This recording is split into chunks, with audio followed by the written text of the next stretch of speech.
Hey guys, this is Stephanie and I'm Stacks on Stacks on Stacks.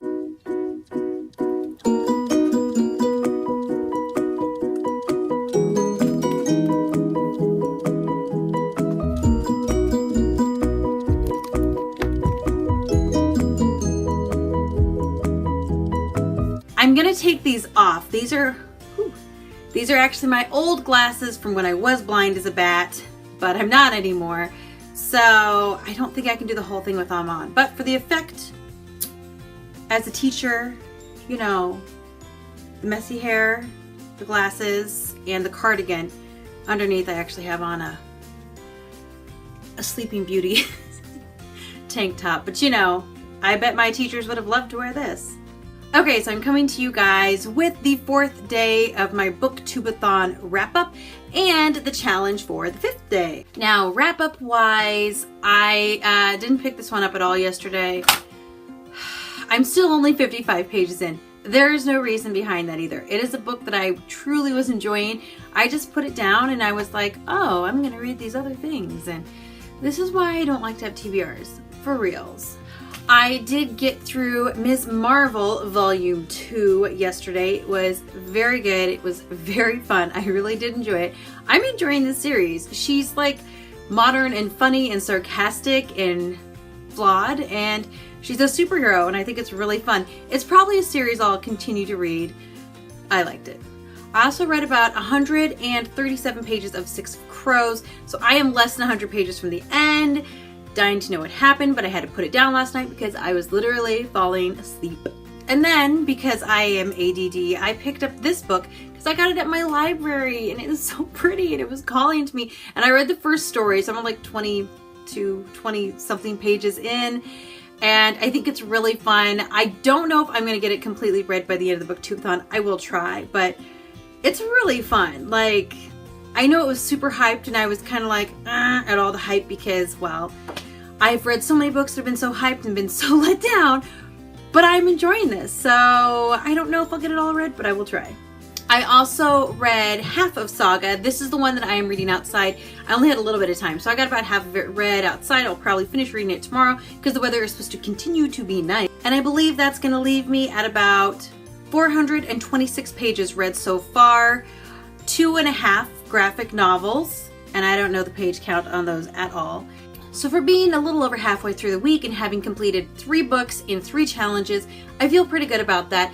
I think I can finish this strong. I may have to slip a few more graphic novels in there, but I'm very excited. Those are the dogs. Okay, I will try this with the glasses, but they're kind of messing with me a little bit.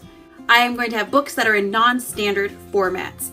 Meaning I'm going to have books that aren't in chapter form. I have some books that are quite a bit older, and then I have some books that are a little bit more current to kind of give you an example of what I am looking for. First one I have is Dracula by Bram Stoker. Now, this is a classic book that was written in the 1800s, I believe, and this was written in letter form. So you can go through it and kind of see. I really can't see through these. Pretty much everything is written in like letter form. This isn't going to show it to you very well, but everything is written in letters. There's a few like news articles in here, portions of them, cutouts, stuff like that. A few diary entries too. So that is what I mean by a different format. That is not just chapters. It is a very quick read. Sometimes I feel when it is a book that is formatted that way. Sometimes books that are formatted differently, I feel I fly through because it's a bunch of like really short chapters versus normal sized books and normal sized chapters. But it also, I feel, sometimes gives you a different perspective on the book, not just a different rate of reading. Next is Anne of Windy Poplars. This is in the middle of the Anne of Green Gables series. And the vast majority of this book, I think there is a little bit of writing, like normal writing, narration, but the majority of this book is excerpts of letters between her and Gilbert, and then I want to say her and somebody else, but I can't remember who it is because it's been a long time since I've read this one. This is Daddy Longlegs by Jean Webster. Now this one I remember reading a long time ago, and it is a girl, I think she's in France, and she was poor, and then she had a male who is like older and rich and has a lot of money, who decided to be her benefactor and pay for her to go to this like fancy schmancy school and get a fancy schmancy education, and she's never seen him, but she saw his shadow once and it had very long legs, so she calls him a Daddy Longlegs. So she writes all these letters to Daddy Longlegs, her benefactor, to thank him for like putting her in the school. And she tells him like a play-by-play of all the cool stuff that's happening and not so cool stuff that's happening, stuff like that in this story. And it spans over years and years, and it is a cute book. I want to reread this because I honestly think I read it in maybe middle school, freshman year, something like that, and I loved it. It was fantastic, so I want to read this one again. Next, I have Flowers for Algernon by Daniel Keyes. This is a book that will probably make you cry unless you don't have a heart, and then you might not cry. It made me cry. I mean, again, I probably read this in high school. I might have had more feelings in high school, but it did make me cry. It is a book about a man named Charlie who is slower, like mentally, and I think it takes place in like the late 60s, early 70s, somewhere in there. They develop like a drug that basically can help him be smarter, and they try it out on this rat named Algernon. That's the title. And that's how they know it's working, and so they want to give it to him so he will become smarter. And it's basically the case files documenting that. And it is a good book. Like, I don't know, like, it is good. I've only read it once. I should probably read it again, but it is one of those books that will, like, you read it and you're like, I hate you, why'd you make me read this book? Oh, so good. You know what I mean. Getting a little more update, I have Perks of Being the Wallflower by Stephen Chbosky. This is a fantastic book. This is all written in letters to a friend, I believe. Well, I really can't see that. They're all marked Dear Friend, and you don't really know who the friend is until I think the end is when you figure it out. But it is a good book. It's really short. It's a very good book. Again, I probably read this like 8 or 9 years ago, I think. I read it about before the movie came out, but not too far before. I saw a preview for the movie and it said based on a book, and I was like, I should read that book. So I did, and I liked the movie too, coincidentally, but totally a book worth reading. Basically, it's about a kid who's going to a new high school and making new friends and things like that. I'm pretty sure it takes place in the early 90s, though it wasn't written until like early 2000s, I think.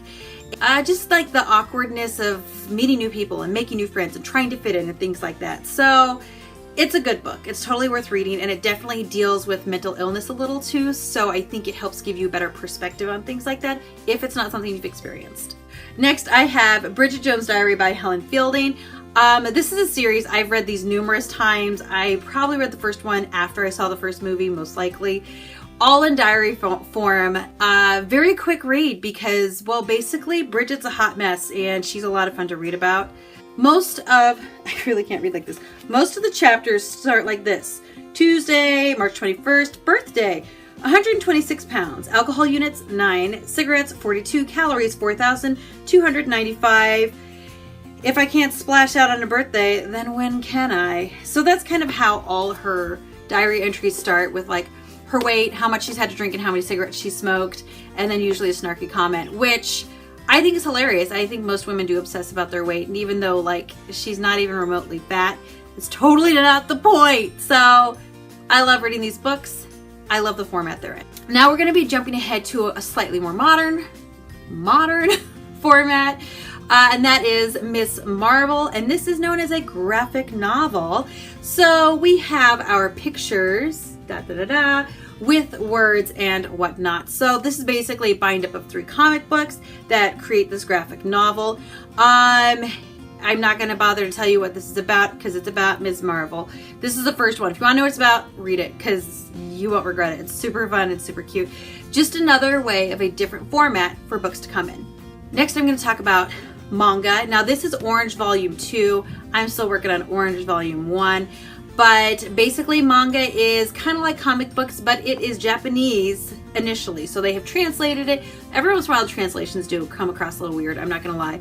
But it's very similar to a graphic novel, and you read it backwards. So this is my front and this is my end. I can't tell you how many times I picked it up and gone, nope, and you flip it over. So this is something new to me this year. I've just started reading it. I do enjoy it, but again, it's a very different format than the standard books. And the last one I'm going to talk about that is a different format, which I think a lot of you are going to know what it is, would be Illuminate by Jay Kristoff and Amy Kaufman.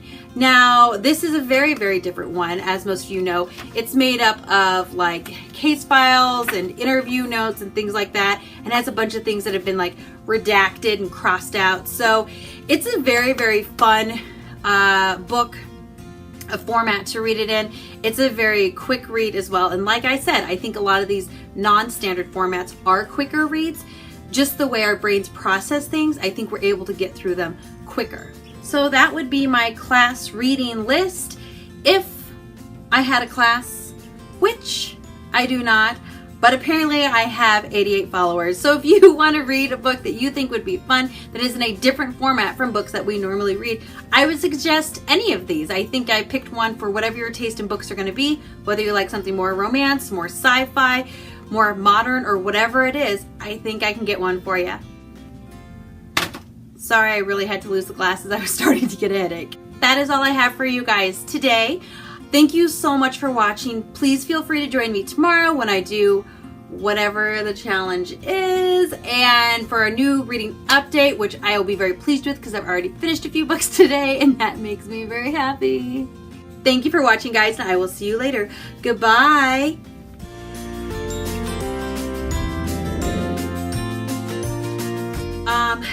Basically, it's a kid. A bug on my head. Gross.